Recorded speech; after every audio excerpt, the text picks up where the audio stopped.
Hello everybody, welcome back to my channel. My name is Maureen O'Connor from Quilters Heaven in Northbrook, Illinois, and I am the Opinionated Quilter. Today's episode, number 80, is quilting problems and how to solve them. While we encounter many issues as we're trying to have perfect piecing, perfect points, all our corners meeting absolutely perfectly, there's really two basic ways to fix issues. And they are to really truly fix the issue. If you have a bad block or a bad unit, you can just go ahead and remake the whole unit. Well, sometimes that's not practical because you might not have enough fabric. You may have just enough to make what you need. So if you have a problem child, you don't want to have to toss it aside. You want to be able to still use it. How can you use it and still have perfect points and perfect meeting intersections? You compensate for where you're off on the next step of your sewing. I'm going to switch out the whiteboards and show you some common things that happen. I'm going to start with the easiest problem to fix. You've got the wrong fabric or block in the wrong position. This happens to me all the time with scrap quilts. I end up with the exact same fabric next to it in the next block, and I don't want that. So if you have a wrong fabric in a wrong position, all you have to do is rip it out and sew it back in. Let me show you our example.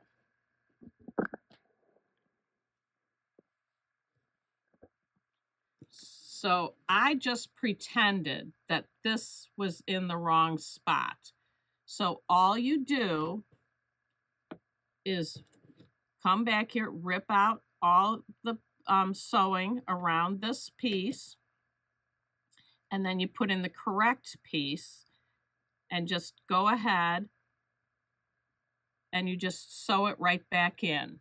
It's no problem whatsoever.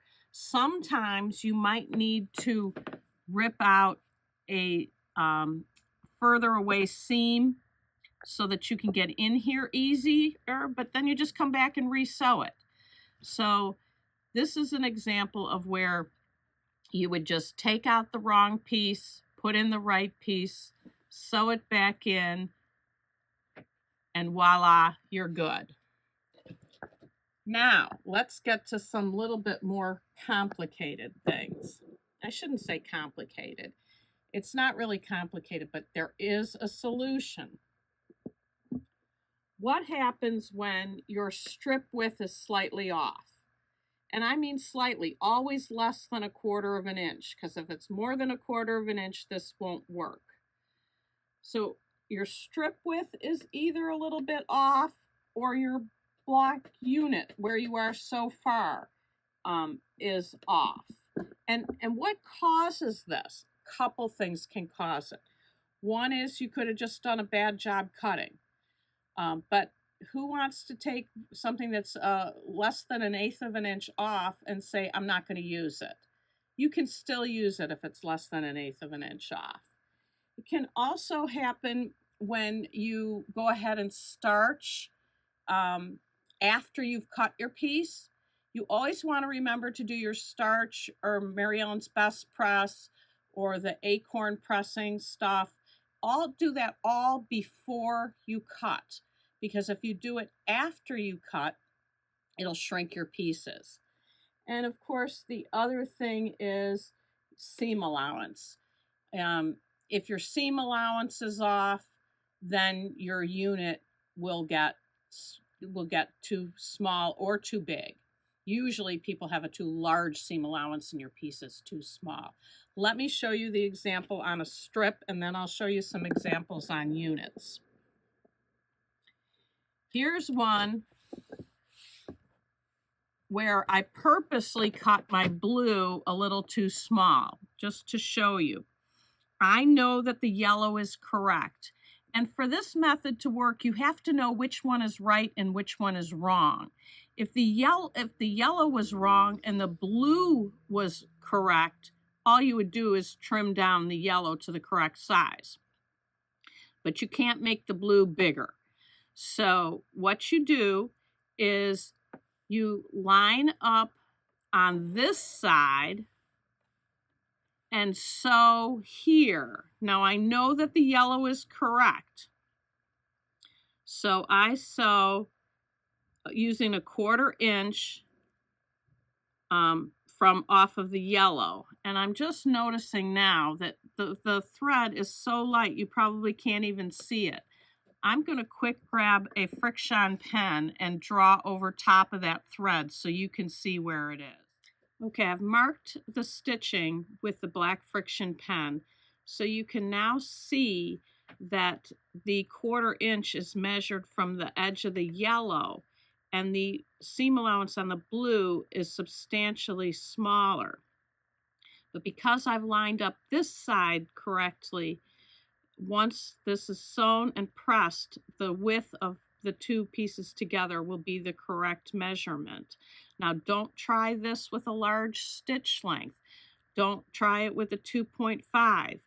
I set my machine at 1.75, which is really important when you're doing this because this is a tiny, tiny seam allowance and you don't want things to unravel. This is a great example of saving strips that are slightly too thin, too narrow. Let me show you another example of compensating.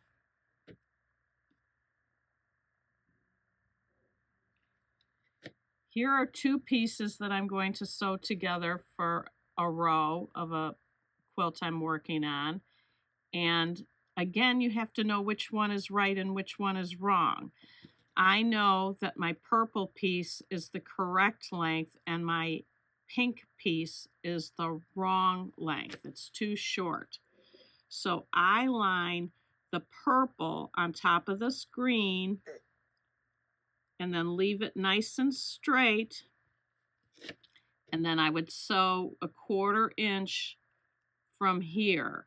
And the pink will have the slightly smaller seam allowance, but my piece will now measure the correct length. Another example, and this happens to me all the time in making log cabin blocks. I just sewed this up to use as an example to show you. And now I'm going to put on the red piece. And if you can see here on my log cabin block piece, I cut this and trimmed this so I know that this teal color is the correct length. But look, the green and pink is too short. So when I sew on my next piece, I line up the piece that's correct, leave the rest straight, and sew a 1/4 inch here, and I compensate for this being too short, and I end up with a correct sized piece as I continue on sewing. One last one to show you, and this is a block that I've made. This is my squares pattern that I have. If you look here, as I trimmed this unit before I put this on, the green on, I know this is correct. This is correct. This piece in the middle is a little short. In fact, it's even crooked. It's narrower here than it is here. But I go ahead and I sew the correct seam allowance from here, and it ends up with a unit that's the perfect size. So you don't have to toss and remake every single unit. You can compensate for things that are not the correct width or size, I should say. The next issue we have oftentimes is with triangles and diamonds, whether they're 60° or 45°, and of course our flying geese units. and sometimes the points get cut off. And why do the points get cut off? In your flying geese, it's because you don't have a full 1/4 inch here. You need the 1/4 inch. Here, the piece you sewed it to could be off. It can also be that you have a inadequate seam allowance or too big of a seam allowance. It can be, to cut them off, it's too small of a seam allowance. So let's show you some examples of that. I've got 3 examples here with these hourglass units, and the same principle applies to half square triangles as well. Even if you make perfect hourglass or half square triangle units, you sew them to another unit. If your seam allowance is off, it's going to make a difference then when you sew these 2 pieces to the next piece. So here's an example of where the seam allowance is too big. This is larger than a 1/4 inch. Here's a unit that I use too small of a seam allowance. So see, I don't have a 1/4 inch here. Don't have a 1/4 inch here. I do here. So that when you sew the next piece here, you'll go to a 1/4 inch and these points will not be cut off. If you sewed a piece here at a 1/4 inch, if you look at a 1/4 inch, you're going to cut that tip off right there. So this is a super easy fix. Do the correct seam allowance. Look back at your piece. This is way too small of a seam allowance. So you would go ahead and fix your seam allowance. You could just re-sew this one because you're going to make it bigger. This one you'd have to rip and re-sew correctly because this has way too big of a seam allowance. So that's the first thing you want to look at if points are getting cut off, is if your unit is made the proper size, the next thing to look at is your seam allowance. If your seam allowance is right, then your unit should be off in some way. So check that. The next thing I want to show you is some triangles.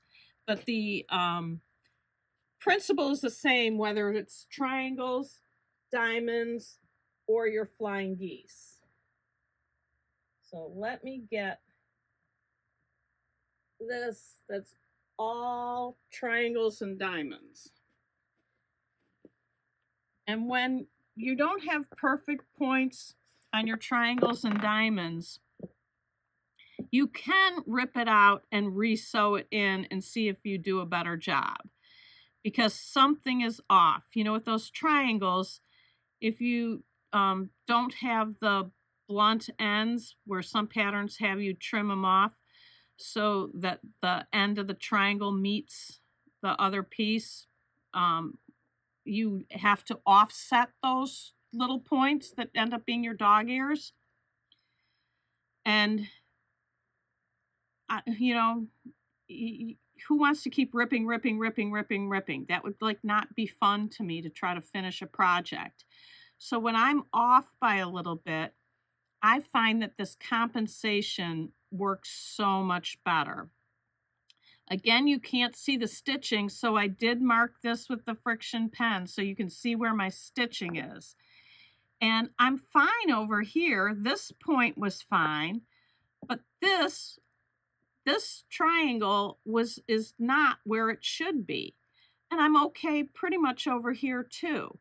So as I sewed this red border on, I went ahead and laid it so that this is correct, this is correct, this is in just a little bit, and then when I sew it, I get the perfect point.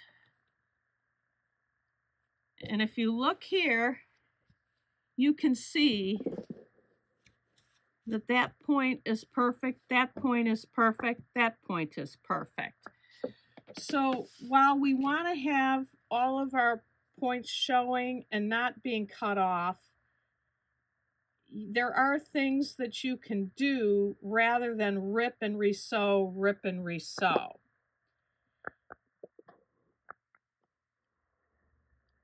Now, by all means, these are not the only examples of compensating to fix issues. You'll all run into issues that I haven't covered. But if you always think which piece is correct, which piece is wrong, how can I lay the wrong one onto the right one and sew it 1/4 of an inch and get it correct and compensate for the wrong piece. I want to go over one other issue with you today, and that's the one I brought up. I don't know if it was a week ago or 2 weeks ago that I said make a sample block because look at my customers where all the points were cut off. It was a 9 patch in a square and a square. And I'm still trying to figure out what the problem was, but I have a really good guess, and I'm going to show you what I did so that you can use that idea of how to figure out how to fix something in the future. Let me get my samples. Okay, you are my customer who made a zillion 9-patch blocks to then put in square and a square blocks, and you didn't make a sample, and you put your first ones on and you find that the measurements aren't right. What do? Well, I made a 9-patch block using 2.5-inch squares, which is what my customers was. And then I checked that for the center size for an 8-inch finished block, which is what she told me it was supposed to be. Well, an 8-inch finished block, the center square is pretty close to 6.25. Well, you know this is 6.5 because it's 2 plus 2 plus 2 is 6 plus a 1/2 inch seam allowance. So it's too big. So what I did was I said, well, what happens if I make it smaller? So I trimmed it up. This is about all that came off. I trimmed it up and then put the half square triangles around it. And obviously, if I'm squaring it up, I'm cutting off of all the outside ones. So this square is visibly bigger than these. So that's a decision you would have to make. Is that okay? Do I care that the center square is too big? Well, if you've already made 128 9 patches, you may say, I'd rather have my block be the correct size and not cut off points and have this be visually bigger. What else is an option? Well, I took this 9 patch and I said, well, I'm not going to trim it down.